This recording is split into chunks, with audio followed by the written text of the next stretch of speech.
नमस्कार, मैं आपके साथ रंजना रावत और आप देख रहे हैं तस्वीर में कहानी है। पटना के रूपसपुर चौराहे पर जब ट्रैफिक जवान ने हाथ दिया तो डॉक्टर ने रुकने की बजाय कार दौड़ा दी, जिसकी बोनट पर चढ़े एक जवान 1 किलोमीटर तक जिंदगी और मौत से जंग लड़ता रहा।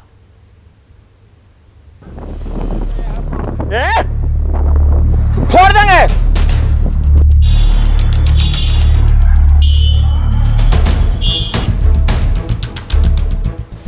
ये नजारा है सगुना मोड़ से खगौल जाने वाली चमचमाती सड़क का।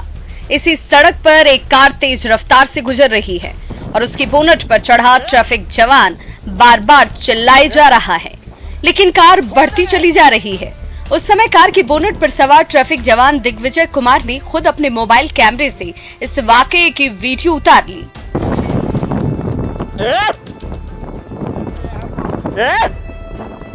फोड़ देंगे। ट्रैफिक जवान दिग्विजय कुमार बार बार चिल्ला रहा था, ड्राइवर को ब्रेक लगाने को कह रहा था, लेकिन वो किसी भी कीमत पर रुकने को तैयार नहीं था।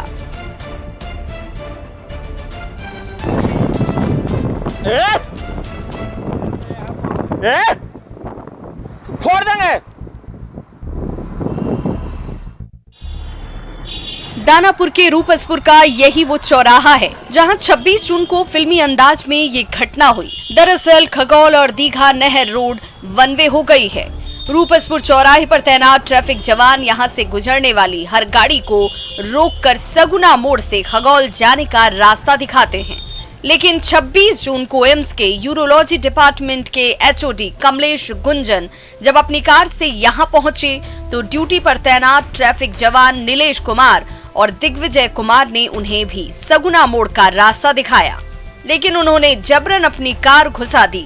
नीलेश कुमार तो किनारे हो गए, लेकिन जब दिग्विजय कुमार कार के बीच में आ गए तो डॉक्टर ने स्पीड बढ़ा दी।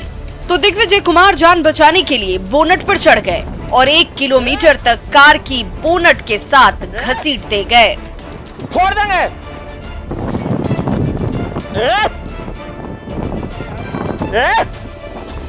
फोड़ देंगे। वो क्या किए तो गाड़ी को तेज कर दिए।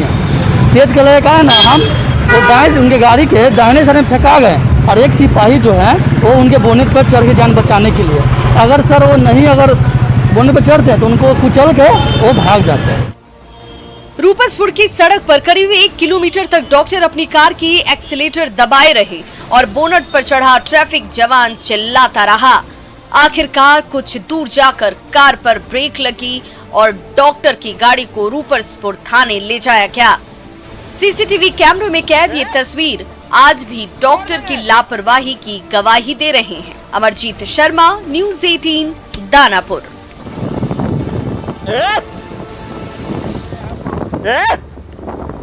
फोड़ देंगे। इधर बेतिया के गांव में दोहरम नदी कहर बरपा रही है। नदी की तूफानी धारा देखते ही देखते सालों पुराने पेड़ जड़ों से उखाड़कर अथाह पानी में बहते चले जा रहे हैं।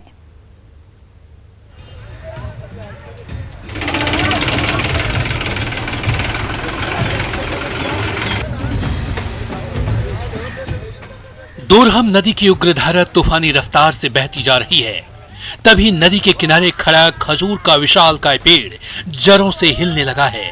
पानी के दबाव से मिट्टी का टुकड़ा टूटकर अलग हो गया है और तभी देखते ही देखते पूरा का पूरा पेड़ जड़ों के साथ उखड़कर दोरहम नदी की तेज धारा में विलीन हो गया।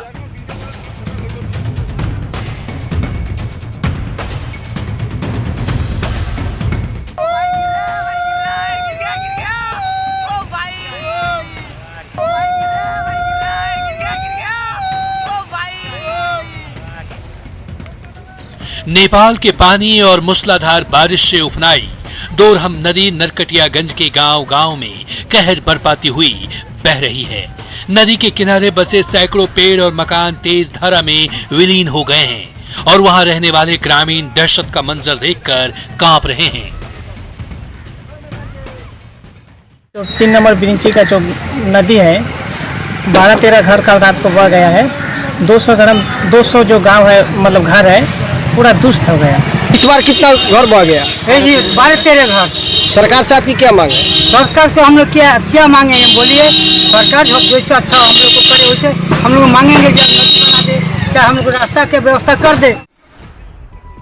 दोरहम नदी की खतरनाक धारा नरकटियागंज के गांवों को तहस नहस करने पर तुली हुई है। खेत के खेत और मकान के मकान पानी की उफनती धारा में समाते जा रहे हैं, तो नदी का रौद्र रूप देखकर उसके किनारे बसे ग्रामीण घर गृहस्थी का बचा खुचा सामान लेकर भागने लगे हैं। ट्रैक्टर की ट्रॉली पर पलंग से लेकर अलमारी और बर्तन से लेकर अनाज के बोरे लदे ये भयभीत ग्रामीण सुरक्षित ठिकानों की ओर बढ़े चले जा रहे हैं। के घर जा रहे हैं, हम अपने आँख से देखे हैं, लोग ट्रैक्टर से सामान लेके जा रहे हैं। सरकार जो भी सुविधा उपलब्ध होगी, 6,000 का मुआवजा राशि हो या पॉलिथीन सीट हो या राशन सामग्री हो, वो सभी हम लोग तुरंत देने का व्यवस्था कर रहे हैं। दोरहम नदी की तूफानी धारा बेरहमी से पेड़ से लेकर खेत और मकान से लेकर बसी बसाई गृहस्थी को उजाड़ती हुई बह रही है, तो नरकटियागंज के ग्रामीण जान बचाकर भागे फिर रहे हैं। प्रफुल्ल, न्यूज़ 18 बेतिया।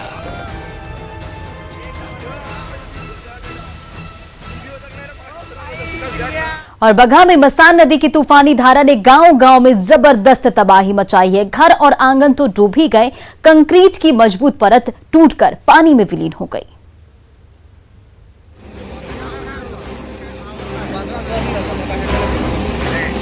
मॉनसून में पानी से लबालब मसान नदी की तूफानी धारा अपने साथ सब कुछ बहा ले जाने को बेताब नजर आ रही है। नदी के पानी में इतना तेज उफान है कि रास्ते में पड़ने वाले हर एक रोड़ा टूटकर तहस नहस होता जा रहा है।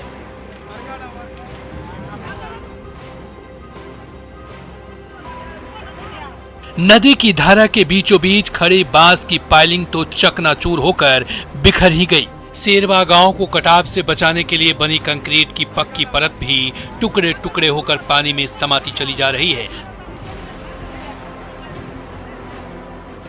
मसान नदी के रौद्र रूप को देखकर रामनगर प्रखंड के दर्जनों गांवों के ग्रामीणों के बीच दहशत देखी जा रही है। पता नहीं कब नदी की तूफानी धारा मचल पड़ेगी और उनका आशियाना बिखर कर विलीन हो जाएगा। हुए गांव में नजदीक आ गए, ये पूरा गांव में पानी चला गया है। किसी घर में खाना भी नहीं बना है। ये लोग अपने अपने सामान दूसरी जगह शिफ्ट भी कर रहा है। और ये सामने भी जो है घर जो सामने दिख रहा है, ये लोग भी अपना सब घर निकाल रहे हैं। ये सारा जितना भी पानी है ये गांव के अंदर जा रहा है, कई सारे घरों में घुस चुका है, खाना भी नहीं बन पा रहा है। और आप देखिए यहाँ पे जो कटाव है, नदी पहले वहाँ पे थी, अब नदी यहाँ तक आ गई है। साल के बाकी दिनों में सिमटी और सिकुड़ी रहने वाली मसान नदी मानसून में अचानक ऐसी उफना गई है कि उसके तेज बहाव को देखकर आसपास बसे गांव वाले खौफजदा हो गए हैं। नदी की तेज धारा रोजाना रामनगर के कई गांव में उपजाऊ मिट्टी निगलती जा रही है, तो वहां बसे ग्रामीणों के पैरों तले से जमीन खिसकती जा रही है। मसान नदी ऐसा कहर मचा रही है कि उसके तट पर बसे तमाम परिवारों पर आफत आ गई है। यहाँ पे घरों में पानी घुस चुका है। घरों में खाना वाना बनाने में बहुत प्रॉब्लम हो रहा है। खाना भी नहीं बना हुआ है घरों के अंदर। बहुत लोग तकलीफ में है, इधर उधर सामान को लेकर जा रहे हैं और सामान बहुत ज्यादा नुकसान। रामनगर प्रखंड के दर्जनों गांव में मसान नदी का पानी घुस गया है। मकान के मकान तहस नहस होते जा रहे हैं, तो वहां रहने वाले ग्रामीणों के सिर से छत गायब होती जा रही है। मुन्नाराज, न्यूज़ 18 बगहा। बेतिया के पंडई नदी में ग्रामीणों की नींद उड़ा दी है। चंपारण सत्याग्रह के प्रणेता राजकुमार शुक्ला का गांव में भी बाढ़ के पानी से उजड़ने के कगार पर पहुंच गया है। घरों में कितना पानी लगा हुआ है, लगातार पड़ता है। नीचे दिखा पंडई नदी में अचानक आए तेज उफान ने चंपारण सत्याग्रह के प्रणेता और महान स्वतंत्रता सेनानी राजकुमार शुक्ल के पैतृक गांव मुरली भरवा को तहस नहस करके रख दिया। प्रधानमंत्री ग्रामीण सड़क योजना के तहत बनी सड़कें नदी की तेज धारा में बह गई, तो दर्जनों मकान बाढ़ के पानी में डूब गए। सैलाब के कहर से परेशान ग्रामीण घर गृहस्थी का बचा खुचा बर्तन और सामान लेकर बाढ़ के बीच से सुरक्षित ठिकाने की ओर भागे भागे फिर रहे हैं। आखिर क्यों नहीं? उनके तमाम नेता लोग आते हैं लेकिन कोई यहाँ पे काम नहीं हो पाता है। आज देखिए कि जिस प्रकार से लगातार कटा हो रहा है पंडई नदी की वजह से बाढ़ आया है और पूरा गांव में दहशत का माहौल है।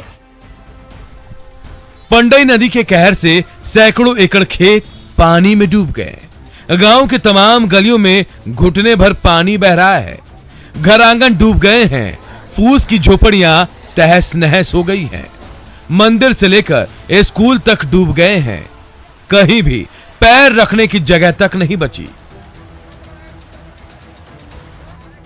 गांव में स्थापित महान स्वतंत्रता सेनानी राजकुमार शुक्ल की प्रतिमा भी डूबने के कगार पर पहुंच गई, लेकिन कहीं से कोई मदद की आस नजर नहीं आ रही। और हमारे यहाँ जो पंडई नदी है तबाह करके रख दिया है, ठीक है। और यहाँ पे जो पंडित राजकुमार शुक्ला का जो मूर्ति है वो पानी में दहा जा रहा है, लेकिन यहाँ पे कोई सरकारी पदाधिकारी यहाँ पे ध्यान नहीं दे रहा है। मॉनसून में हर साल पश्चिम चंपारण के गांव में बाढ़ से भयानक तबाही मचती है। बाढ़ में डूबे घर बार को छोड़कर ग्रामीण ऊंचे ठिकाने की ओर भाग पड़ते हैं, लेकिन कभी बाढ़ की मुसीबत से छुटकारा नहीं मिलता। प्रफुल्ल, न्यूज़ 18 बेतिया। खेल रहा है ठेकेदार और नेता, आखिर कब तक?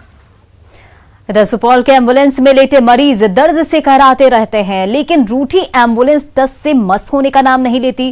कई बार गुहार करने के बावजूद एम्बुलेंस ठीक होने का नाम नहीं ले रही है।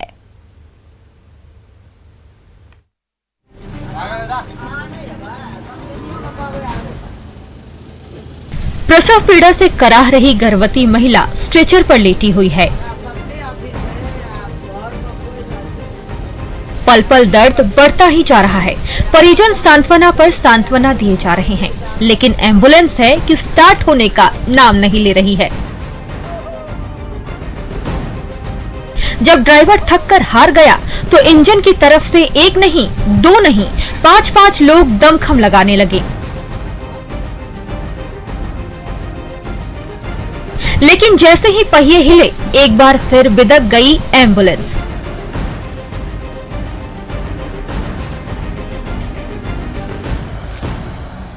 गर्भवती महिला की पीड़ा देखकर पांचों ने फिर से पूरा जोर लगाया। अब की बार एम्बुलेंस का भी दिल पसीजा और उसके इंजन से घर घर की आवाज आने लगी। पेशेंट को लेके आए हैं? हाँ, पेशेंट को लेके आए हैं। ये धक्का क्यों लगा रहे थे? एम्बुलेंस खराब हो गया था ना, इसलिए उसको धक्का दे रहे थे। क्या कहा गया? धक्का लगाइए। हाँ, धक्का लगाइए। यहाँ से लेकर के हम जिला तक कह चुके हैं। अभी मेरे गाड़ी में पेशेंट बैठा हुआ है, उसके लिए अब हमें 4 आदमी खोजना पड़ेगा, उसके धक्का लगा के तब गाड़ी स्टार्ट होगी हमारी। निर्मली अनुमंडल अस्पताल की इकलौती एम्बुलेंस पिछले 6 महीने से बीमार पड़ी है। स्ट्रेचर पर लेटी मरीज दर्द से कराह रही है। एक एक पल गुजारना मुश्किल होता जा रहा है, लेकिन एम्बुलेंस समय पर स्टार्ट होने का नाम नहीं लेती। स्वास्थ्य महकमे से कई बार बीमार एम्बुलेंस को दुरुस्त करने की फरियाद हुई, लेकिन अब तक न दवा हुई और न मर्ज दूर हुआ। नतीजा ये होता है कि रोगी तड़पते रहते हैं और एम्बुलेंस हिलती भी नहीं। इसको अफसोस है, उनको हम करते हैं, कोशिश करें जल्द से या तो इसको एम्बुलेंस बदल दे या इसको रिपेयरिंग करना है, जो करना है जल्द करते हैं। उम्मीद है जल्द ठीक हो जाए। निर्मली अनुमंडल अस्पताल में जब भी किसी मरीज की हालत बिगड़ती है, उसे एम्बुलेंस पर तो बैठा दिया जाता है, लेकिन उसे स्टार्ट करने में ड्राइवर से लेकर मरीज के परिजनों के पसीने छूट जाते हैं।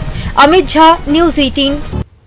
बोकारो की नन्ही सृष्टि मां की ममता से तो महरूम है ही, किडनी की बीमारी भी सांसें उखाड़ रही है। गरीबी के चलते परिजन भी उसका इलाज नहीं करवा पा रहे हैं।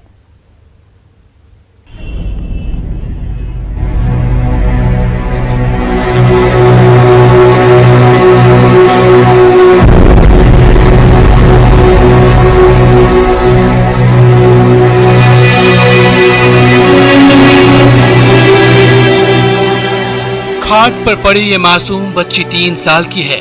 नाम है सृष्टि।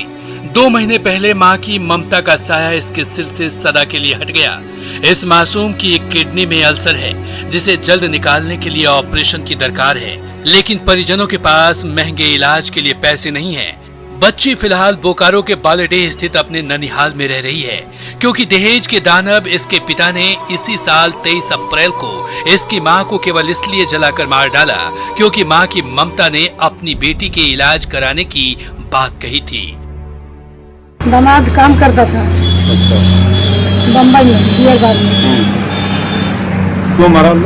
दहेज के कारण, यही बच्चा का इलाज कराने के चलते मारती। दहेज लेके जाओ, मम्मी से पैसा मांग के लाओ, 50,000 20,000। तो मैं लड़की बोलती थी कि मेरे मम्मी पापा गरीब, हम कितना मांग के लाएंगे। अच्छा चलिए बच्चा का इलाज कराइए, तो बच्चा का इलाज नहीं कराएंगे। एक ही को बच्चा? हाँ, एक ही को बच्चा है। कितना उम्र होगा? 3 साल। हालांकि सृष्टि का प्रारंभिक इलाज रिम्स में भी चल रहा है, लेकिन 3 महीने से बीमार इस मासूम को किसी रहनुमा का इंतजार है ताकि जल्द इसका सफल ऑपरेशन हो सके। वैसे कुछ सामाजिक संगठनों की ओर से पैसे इकट्ठा किए जा रहे हैं और सृष्टि के नाना को राशि पहुंचाई जा रही है। मदद मिलने से परिवार को कुछ राहत तो मिली है, लेकिन ऑपरेशन का खर्च 5 से 6 लाख कैसे इकट्ठा करें समझ में नहीं आ रहा। 21,000 रुपये का चेक हम लोगों ने पीड़ित के नाना को सौंपा है ताकि इलाज जो है वो स्टार्ट हो पाए, और इसके बाद भी हम लोग लगे हुए हैं कि और भी ज़्यादा रकम व्यवस्था करें। और पीड़ित बच्ची जो है सृष्टि है, वो हमारी ही बच्ची है। बिना मां की 3 वर्षीय सृष्टि को मदद की दरकार है। समाज सेवियों की पहल काबिले तारीफ है, लेकिन सरकार को भी इस बच्ची की मदद को आगे आना चाहिए। न्यूज़ 18 भी अपील करता है कि इस बच्ची की खातिर, उसकी जिंदगी की खातिर मदद को सभी आगे आएं, ताकि एक अनाथ बच्ची अपनी जिंदगी जी सके। बोकारो से न्यूज़ 18 के लिए मृत्युंजय कुमार की रिपोर्ट। इधर अररिया की लजीज चंद्रकला मिठाई हर किसी को ललचा रही है। छेना और रस से सराबोर इस मिठाई का जायका जो कोई भी एक बार लेता है वो फिर इसका दीवाना बन जाता है।